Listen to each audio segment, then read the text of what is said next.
Everybody, Kane541204 here, or as I like to be referred to as, Harley D. Stacy, and I am welcoming you back with a brand new D&D story, and this time I'm actually doing a story this time. Uh, so for the last couple of weeks, past 6, to be honest, I have done nothing but give you ideas of characters I've built, along with the basics of how to get into the game, and basic player tips. This time we are actually going to go on a little bit of a journey. This time we're going to go on a little bit of an adventure. Yes. So, what story are we going to be telling? Well, I actually have 3 that I can tell, but I think I'm going to tell the first one because it is the fastest story to get through. I talked about how I built Cal and what he represents. This time I'm actually going to tell you the story of kalidem sanitrem. And I'm going to tell you, essentially from start to end, what I did when I played him in that original game. As well as potential future for the character. So, let's get started. So, for Cal, we're going to start all the way back to his childhood. He was a young thing. When he was born, he was cursed to the form of a tiefling. His parents were elves. His parents were ridiculed and treated poorly because they believed that Cal was karma for something negative that they've done. That negativity slowly spread out, and the entire town believed it. Cal, after spending approximately 17 years of ridicule and of rocks being thrown, of people essentially not bothering with Cal, began to tinker. He began to spend time with items of least importance. He started tinkering with junk. And that junk slowly developed into actual things. He was able to become proficient with arcane magics that were lenient in his body, and eventually he discovered how to channel that magic into his first item, and turning a pouch into a bag of holding. Cal, after making this wonderful item, proceeded to sell it. And made his first gold piece. His mother, proud of her son's achievements, informed him that it was okay to make things, to sell them. It was okay to go out and make your fortune. Cal's father wasn't exactly okay with this. Cal's father had fallen onto hard times. He was unable to hold a job because nobody wanted the maker, the seed of evil in their company. Eventually it led to Cal's father drinking and becoming abusive, and becoming a piece of shit. On Cal's 18th birthday, Cal had everything packed and ready to go. He was getting ready to leave. He calls to his parents and receives no word. He goes to their room, he opens the door, and he finds his mother with a blade jabbed into his father's chest. She looks up from the dead body at Cal and says, "You make your fortune. Don't worry about me. You make your fortune." And Cal left, and he never turned back. Since then, he has begun to tinker with other artifacts, turning a crossbow into a repeating crossbow. He's been able to figure out how to craft a set of armor and essentially augment it to attach to himself. That attachment eventually became his armor, his suit. And he went out to make his fortune. And he didn't start out as an adventurer. He started out as a salesman. He would go from town to town selling magic items. He would take a normal crossbow and turn it into a repeating crossbow and sell it. He would take bags of holding and he would sell them. Eventually it led to being able to have thousands of gold pieces. And this is where he met a little band of adventurers in a town that I cannot remember the name of. I think it was, it started with an H. The town's not really important. But he met them there at this town. And he met a wolf fighter named Ticonderoga, a druid, who I cannot remember the name of, a sorcerer named Nevermore, and it wasn't Kenku, it was Aarakocra, an Aarakocra sorcerer named Nevermore, and a half-elf rogue named Senku.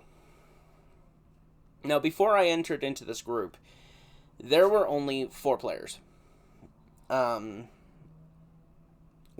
was playing Senku and Nevermore. The DM, obviously. A friend of mine playing Ticonderoga and his child, who was a cleric. And the druid, who, at the time, didn't show up a lot. That's partially why I can't remember his name, is because it was very spotty when he would show up to play. So it was honestly me, the player for Nevermore and Senku, and Ticonderoga. So I arrive just as they come essentially out of a pretty decent fight from the sounds of it. And my character kind of shows up in the towns looking around like, okay, this is where I can set up shop. And Cal begins to look around. He looks to see if he can find anybody that's willing to buy his wares. This is when Cal learns that magic has actually been outlawed, and the only thing that you can actually use magic with is magic items, and this town is one of the few places that actually is okay with magic. It's not outlawed. So that's partially why he came here, is because he wouldn't get lambasted for selling magic items. So he proceeds to take his magic items, his magic wares. He sets up a shop, and he casts Disguise Self on himself. Cal at this point is 26 years old. Every person he has ever met that knows he is a tiefling has always treated him the same as his old village. Getting spit on, getting treated like crap. So he's learned to, when he goes to sell his wares, change himself, and then go to selling items. So he encounters the party as this traveling merchant, and he sells them a bag of holding for 1,000 gold pieces. Now, the reason why he's selling it at 1,000 is because a bag of holding, while yes, it's an uncommon item, is still a good item. It's good enough that 1,000 gold pieces isn't too much to ask for it.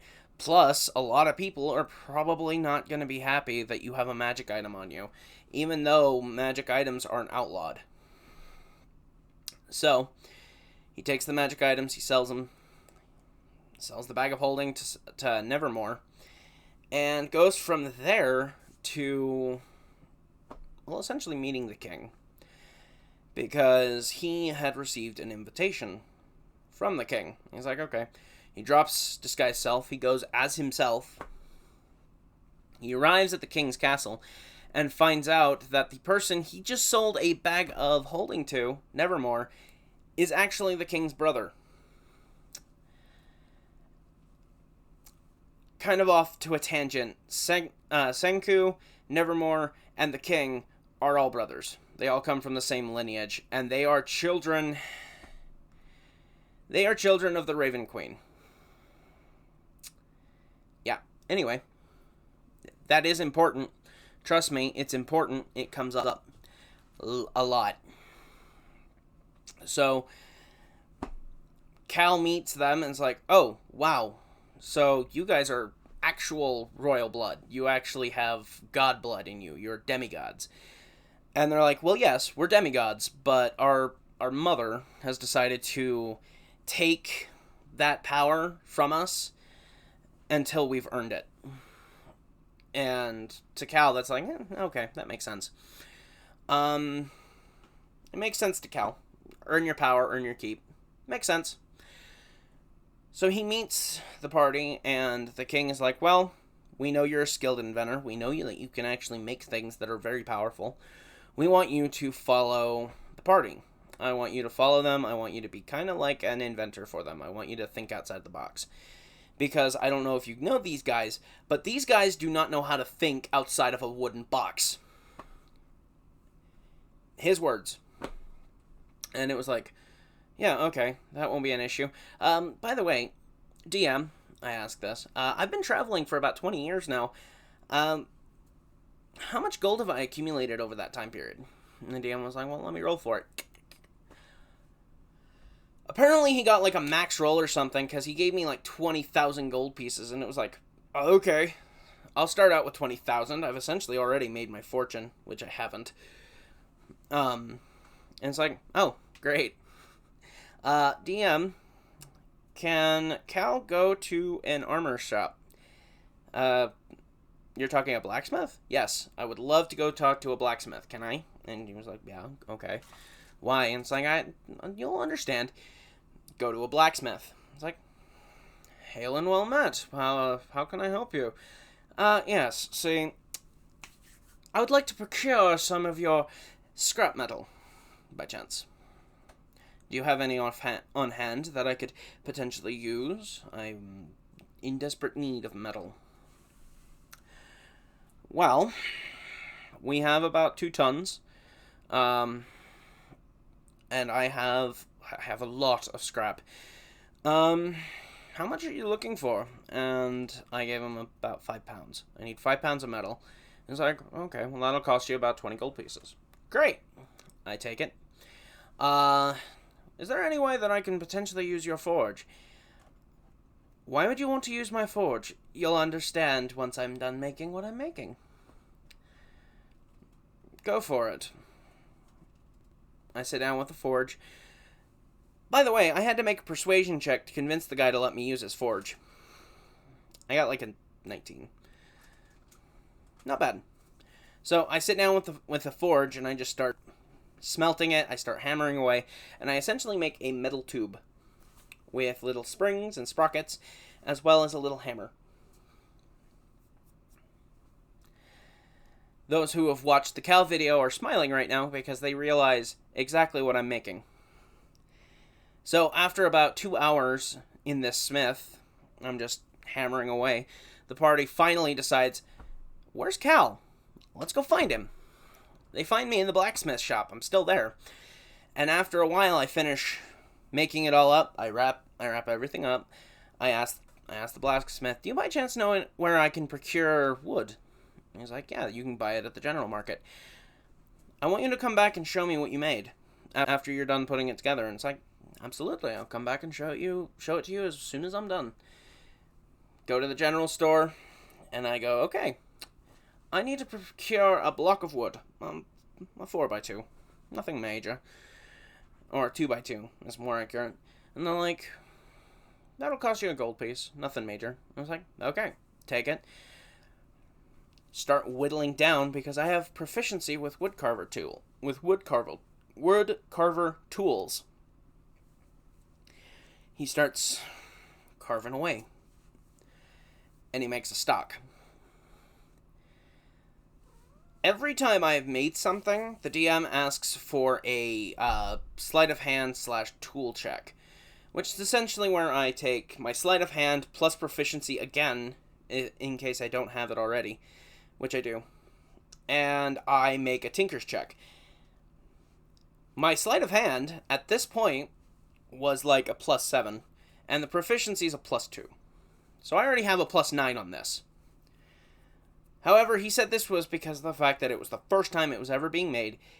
It was going to be very hard. On constructing the weapon, natural 20. I made a natural 20 and was able to get everything set in and proper, and I had the first ever hunting rifle. I made a rifle for my first gun. And it was like, cool. Let's get into a fight. Let's see how this goes. And the party was just dumbfounded. You made a gun? Yeah, I made a rifle. Are there guns in your world? There wasn't. That was his response, too. It was like, I made it, and then I asked, after I made it, are there guns in your world? And he's like, well, there wasn't. It's like, cool. I just invented a new weapon. After I make the gun, I get introduced to the party's wagon. And it's like, I don't know if I'm a fan of this. But fine. You know, I'll let it go. Because we have a job to do. We get ready to set out, and that's when the king gives us our orders of, okay, we have a town that is under siege at the moment, and we need you guys to go and stop it. There's an ogre. I think it was an ogre or a giant. I think it was a giant. And a giant was causing issues. I was like, oh, okay. Now that I know that, do you mind if I go back to the shop? It's like, okay, why? It's like, well, I have a gun, but I have nothing to fire with. I need gunpowder. And the DM was like, okay, well, you go to the shop, there's hardly any gunpowder. Like, nobody knows how to make this stuff. And it's like, okay, I literally pull up on my phone how to make gunpowder, and like old archaic gunpowder, and I go, okay, I just need this, this, and this. I need pneumonia, phosphorite, and something else. And it's like, okay, I make gunpowder. Just right there, first session. These guys don't know anything about me. I make a gun, and I make ammo. As well as a couple sticks of dynamite. That did exist in the world, but it was more along the lines of, well, I need dynamite. So, I quickly make up dynamite, and that's when I find out that they already had dynamite. A waste of money. But, so I find this all out. We start heading out. The frickin' ride is rickety as all hell. Nobody's taking care of the damn cart. Nobody's driving it, by the way. Only one person drives it, and even when he drives it, it's... We're getting bumped and scraped. We frickin' hit our heads on the walls, and the frickin' benches are nasty. My character's not happy. It's like, well, this is all garbage. So we go from there to this town that's off in the distance, and we finally make it there. And they're like, okay, the ogre is up in the cave. It's like, okay, we'll head up there. We make it up there, and the frickin' thing is frigid cold. Like, you know that moment where in the Christmas Story, when that kid sticks his tongue on the frickin' pole and it sticks? We could do that with our fingers in this cave. It was that cold. Like, Cal, like, scraped the side of the cave, and, like, his finger stuck for a good couple minutes, and it frickin' hurt when he pulled it off.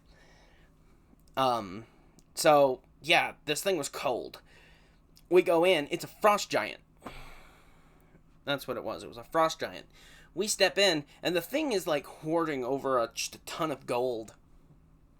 And we finally like make ourselves known by I take a stick of dynamite, light it up, and I drop freaking stalagmites on top of it as I blow up the ceiling. Freaking stalagmites start falling down. They hit the thing. They hit us too, and it hurts.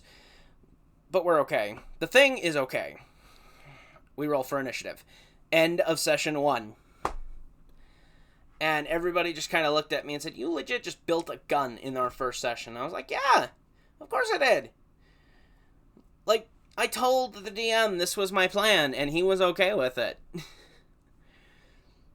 So, yeah, session 1, built a gun. Session 2, we start off a fight with a frickin' frost giant that we just dropped a cave on, and it's okay, and it's angry. So we start fighting with this thing.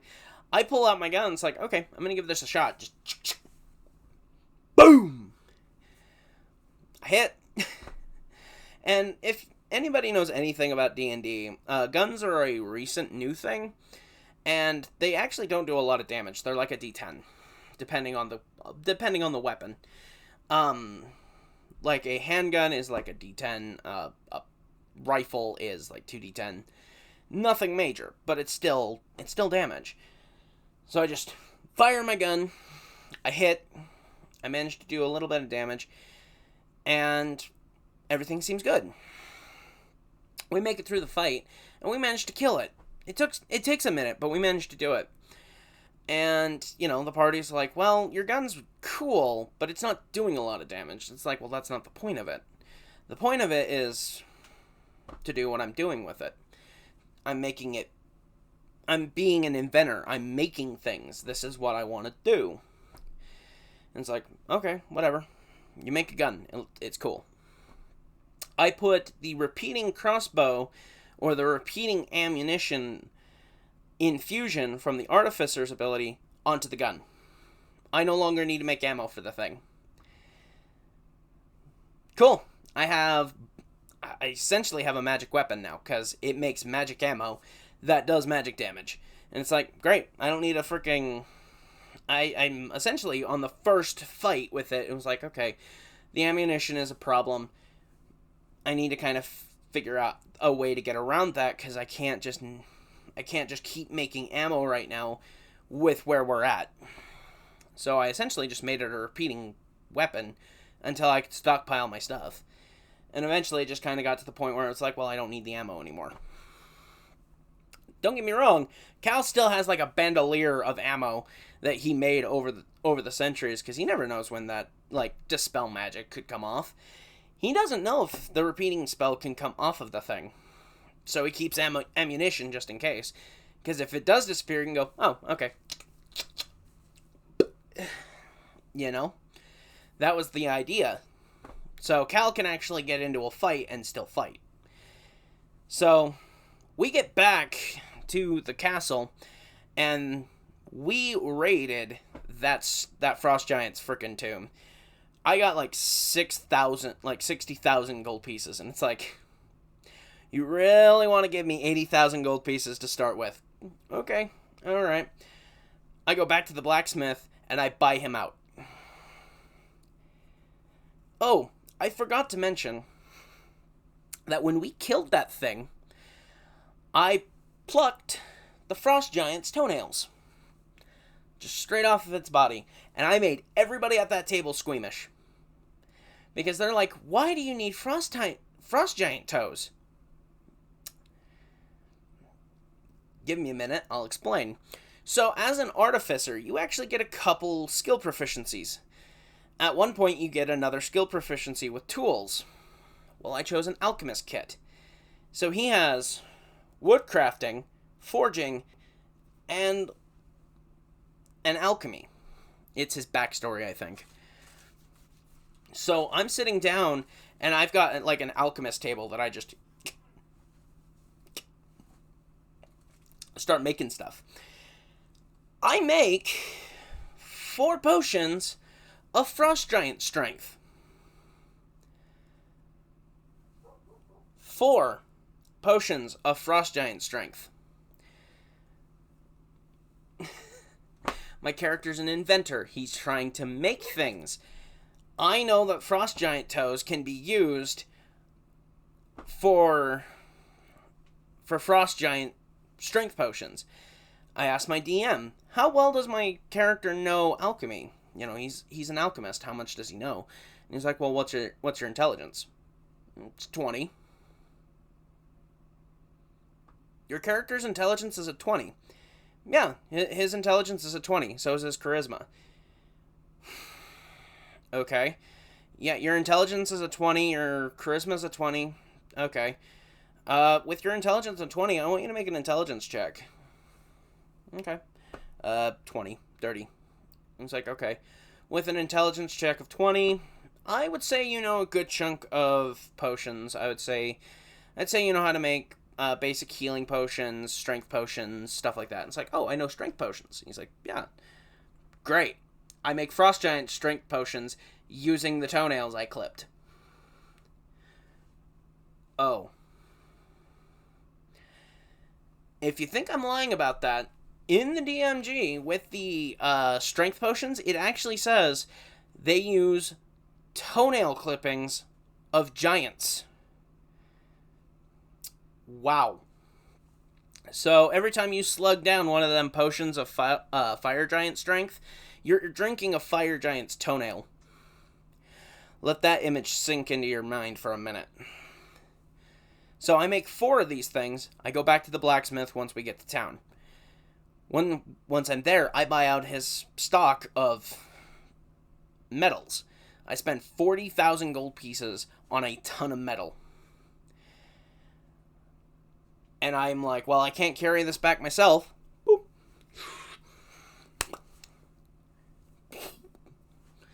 My character bulks up after taking steroids and grabs the ton and moves it to the front.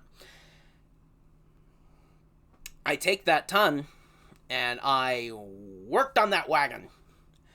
I was not happy with it. I was not okay with the fact that we were having issues with the travel.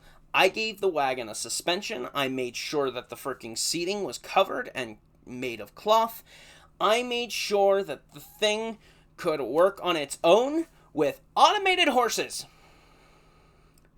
I made automatons. And you're probably thinking, well, your character probably doesn't have that information on hand. I checked with the DM. I asked, do I know how to make automated horses? Do I know how to make automatons? And he was like, well, I want you to roll for it. Nat 20. Again. With my intelligence of 20, that's 25. Right there. I know how to make them.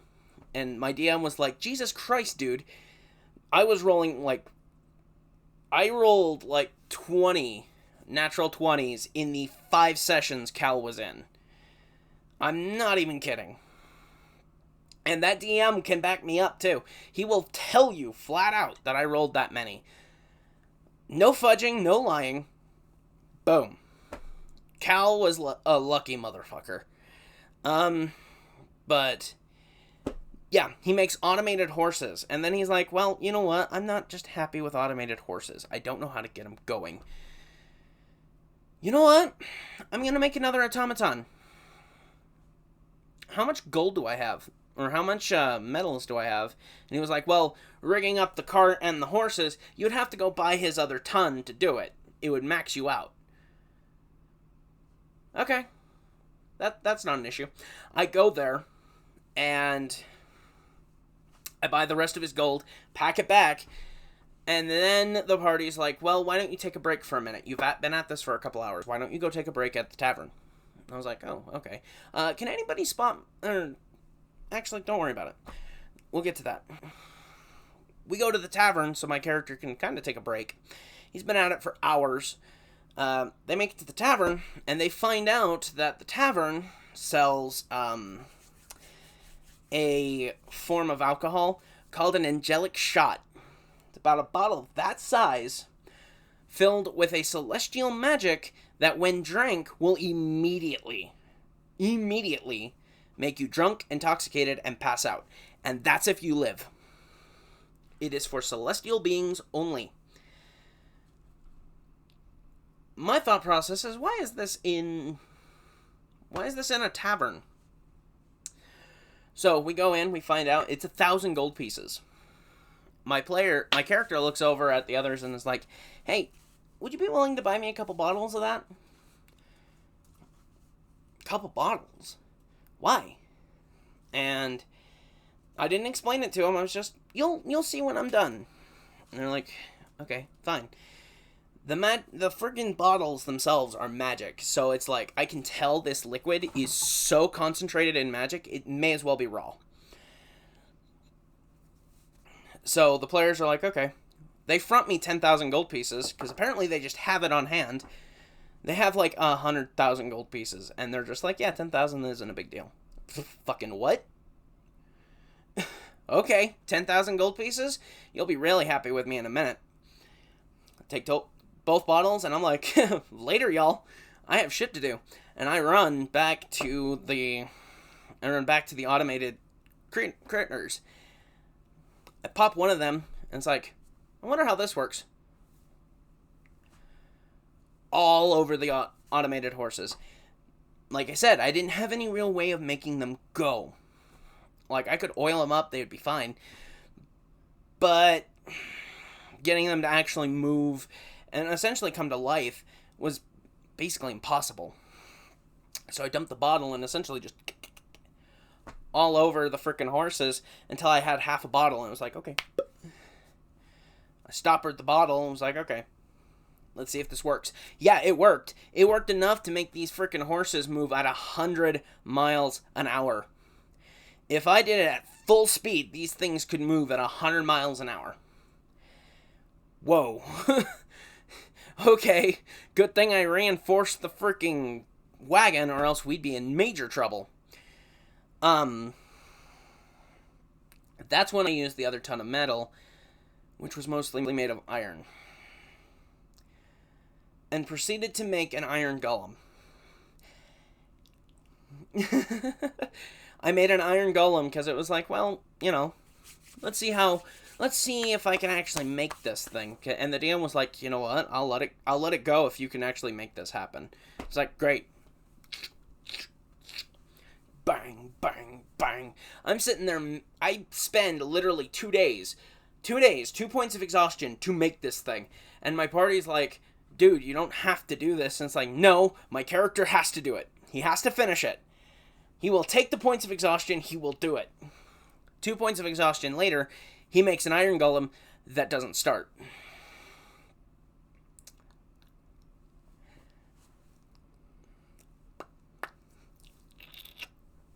I dumped all of it on the iron golem. Oh, it woke up. It woke up and became a celestial. Not only did it become a celestial, it became sentient to the point that it thought that Cal was its dad, which it technically is. Cal was the maker. Cal is its father. And Cal always treated... Well, at the time, this thing didn't have a name. So I won't spoil the name. But he made the iron golem, and it was his baby. And it was like, yeah, no, I love this thing. So he has this iron golem. Because of the fact that I used angelic celestial magic to make this thing alive, the blade that it usually carries, the two-handed weapon that I made, the two-handed greatsword essentially now had holy radiant damage on top of its normal damage. And its normal damage was already pretty insane, which was 2d12. This thing is insane. The Iron Golem is one of those creatures that your DM throws at you when he's pissed. He's like, yeah, no, I just throw this at you. And I had one, like, on hand. And my character was like, yeah, no, cool. I actually did it. I'm not gonna sell it. Not this one. This one I'm keeping. Along with that wagon. That wagon is mine. That came up in like 6 sessions later. But that was the end of the session, essentially, was me just building this wagon. Building the wagon, the automated horses, and the freaking Iron Golem. That was it for me. The other players essentially went out and did other stuff, and it was like, yeah, no, that's fine. My character's gonna just do this. And the players were like, yeah, that's fine. We can stick around in town for a couple days. Once it was all done, here's where the pretty fun bit comes in.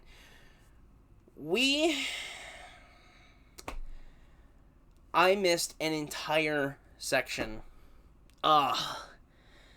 And this section is super important, and I'm not going to edit it in because I like to keep these unedited for all of you. So we're going to just ramrod it in right here. Before I made the Iron Golem, before I updated the wagon, before I did all of that, we had managed to kill the Frost Giant. We came back. We met the king, and the king was like, okay, we have a job for you. This job is super important. I need you guys to handle it. I was like, okay, what's going on? In the catacombs, there is a priest of a god who is causing trouble. We need you to go take care of them. Okay, not a big deal. We'll go down there and we'll fight him. We get down there, and we roll for initiative. And this fight is one of the hardest fights I've ever been in, because no matter what, this would have been a TPK had I not done what I did.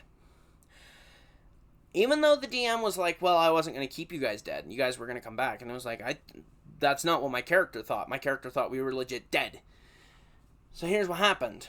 Come to find out, the priest isn't a priest. He's actually an avatar, which means he is essentially borderline demigod.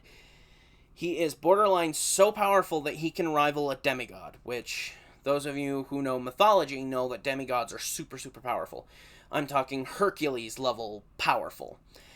And we're in low enough level that this guy could essentially just point at us and we'd drop dead. So instead of fighting him, he summons a freaking big ass skeleton monster behind him and says, I'm not going to fight you. He is. Damn. He disappears, and we end up fighting this thing. The door behind us, by the way, sealed off completely. We can't get out. And we're just struggling. We can't fight this thing. We hit it, we only do half damage. Even my bullets, which are doing freaking magic range damage, it's not hurting this thing. It's absorbing every hit we're doing to it. It's like only doing half. It's like resistant to everything. And then it finally gets to his turn. He picks up his big freaking, essentially a hammer with a freaking tombstone on the end, picks it up, slams it down on our fighter, Ticonderoga, who has 100 hit points max. This is the first time he's taking damage. Boom! Out. 100 points of damage exactly. Knocked him out. My character's only got 80 hit points. The freaking sorcerer's only got 50. The rogue's only got like 80. You know, we're all kind of like, this thing one-shots us, and we can't even scratch it. Like, what did you throw at us? So, we get to Ticonderoga, we race him, we get him back up, and the frickin' thing steps on him. Because apparently, when Ticonderoga moves, not out of its combat range, by the way, just moves, the thing can have an opportunity attack against him. Okay. Action economy is one of the biggest ways to win a fight, especially for players when it's 5 versus 1. The best way for a player to win is through action economy. So when this thing, no matter what we do, can react to us and attack, balances that to the point where it's on our level and is essentially our level of power. In fact, it's a little higher above because it's hitting with so much force that we just drop. So the frickin' thing steps on him, and it's like, what do? We're fucked. We can't stop it. We can't do anything. What do we do? And my character got pissed off, y'all. Oh, he got mad. I'm looking around, and it's like, this is going to be a frickin' wipe. Frickin' Ticonderoga is dropped. He's our heaviest hitter. He's down. Our sorcerer, Nevermore, is flying and got hit with a rock and damn near dropped. He's almost out. The frickin' rogue can't hit for shit. And the druid's nowhere to be seen. Okay, fine. This thing was summoned by a vengeful fucking avatar of a god who hates the Raven Queen.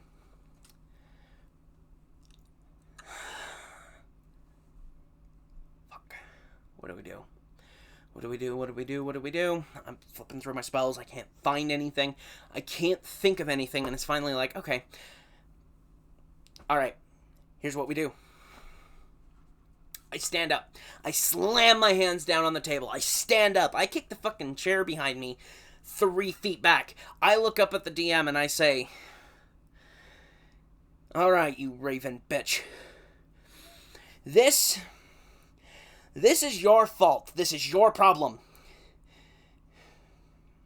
Fucking deal with your own shit. How this DM has ran the Raven Queen, she is a lot more vengeful. She's a lot more, I would say lawful evil than normal. You know, if you look at Critical Role, it's like, well, you know, Matt ran her as kind of like a mother. That was not how this DM ran her. This DM ran her as a vengeful deity that you didn't speak bad about. Because if you did, you were probably dead. And I just called this thing out. I just called her out in the middle of a fight and essentially said, hey, you're making your kid fight your own fucking battles. I called her a coward. And I got a response. She was like, okay. You want me to deal with this? Fine. I deal with this. You're mine. Fucking brand me then. Right there. That's exactly how I worded it too. The entire table was silent. Nobody, fucking nobody wanted to call me out on my crap. Nobody wanted to say, hey, you know, calling out the Raven Queen's not a good idea. We're already dealing with this.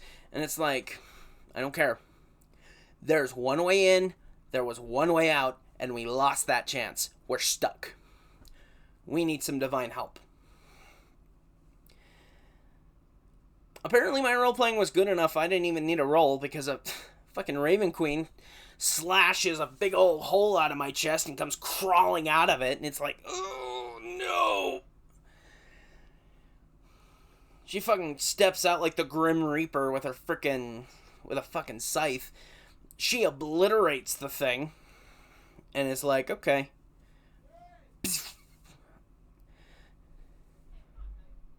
Friggin' zaps me. I become the champion of the Raven Queen. So, yeah, I became the champion of the Raven Queen. Huzzah. Okay. Rewinding it back, I just made the Iron Golem. So now I'm a champion of the Raven Queen. We're getting sent out on our 3rd mission. Apparently, a fire elemental had been kind of going out, off kilter, and was causing issues. We get sent out. We go to find the fire elemental. A couple days of travel in my new car. we finally got there. On the road, we got attacked by a bunch of Nagas that were chasing one of the party members, Nevermore. And while we were driving in the cart, I just said, yeah, no, not dealing with that. Full force freaking rammed right into him. I even threw the bitch in reverse, because I can do that. Threw it in reverse, and I ran over them and made sure they stayed dead. And I just, okay, back to it. So we're driving out. We make it to the town. And, yeah, there's a fire elemental right in the middle of it, and it's desecrating the town. It's like, okay, we hop to it. We get into a fight with it. The freaking iron golem, which is immune to fire. I'm like, okay, protect me. Used it as a big old shield. And it just, boom, boom, boom. Ching, ching. And it just slices through this freaking fire elemental, and we start fighting with it. About 2-3 rounds of combat, we managed to kill it. And when we do, this was a pure fire elemental, so it just condensed down to a gem. And here's where I upset the DM. I picked up the gem.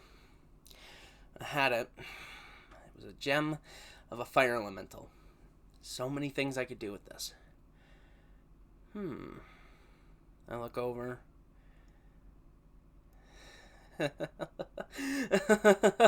This will be great if this works. I walk over to my iron golem. I throw open its chest piece, because of course it has a chest piece. I gotta make sure that I can actually repair the thing if it ever happens. And I wire in the frickin' gem. I upgraded an iron golem into a fire elemental powered iron golem. And that's where the iron golem got its name, Volcanus. And this is where my character essentially went from being just an artificer to the god of creation for this DM. My character became the god of invention, the god of creation and invention. And the reason why I say this now is because we're running to the end of the story. Because Cal makes it back to the town after dealing with the fire elemental and essentially tells himself he can't do it anymore. He doesn't want to do it. He doesn't want to keep... One second. Sorry about that. Anyway, my character, after that, we went to go save the king. And after saving him, my character was kind of feeling upset with the party. Because he built Volcanus, he built the cart, he did all this, and it was kind of... A lot of the players kind of started acting like, you know, that was his job. That was what he was. He was the car driver. You know, he drove the frickin' wagon. He built Volcanus, and Volcanus is the actual fighter, you know. And my character kind of started feeling mad about that. Plus, it didn't help that, you know, Nevermore and Senku fucking broke him multiple times. To the point that he had an aneurysm every time they fucking just spoke. And I was like, I'm getting angrier and angrier playing him. Maybe it's time I swapped out. Maybe I played a different character. Because I had gone up to this point with this mentality, I may as well... I'm not going to change it now. And I finally decided, alright, we're going to swap him out. And he called the Raven Queen and said, yeah, I'm ready to come work for you. Let's do this. And the Raven Queen was like, okay. And my character walked through her portal with Volcanus in tow and left. And he took the cart.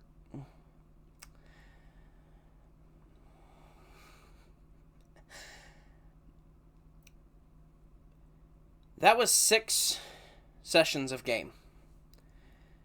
I played this character for 6 sessions, and he ascended into godhood. That feels pretty damn good. That's why I always kind of called this story... I call this the story of how I speedran to godhood. And with that, I'm going to head on out. As always, go ahead and leave a like, comment, all that good stuff. And of course, don't forget that today has marked 7 weeks in a row of me producing a video. I'm so excited. I am 1 week away from having 2 months of consistent videos. I'm hoping this works. Oh, plus, new mic. If you've been wondering what this red light is, it's a new mic. So we get to see how well this works. So, yeah, with that, I'm going to head on out. It's been 50 minutes. Have a wonderful day, guys. Bye.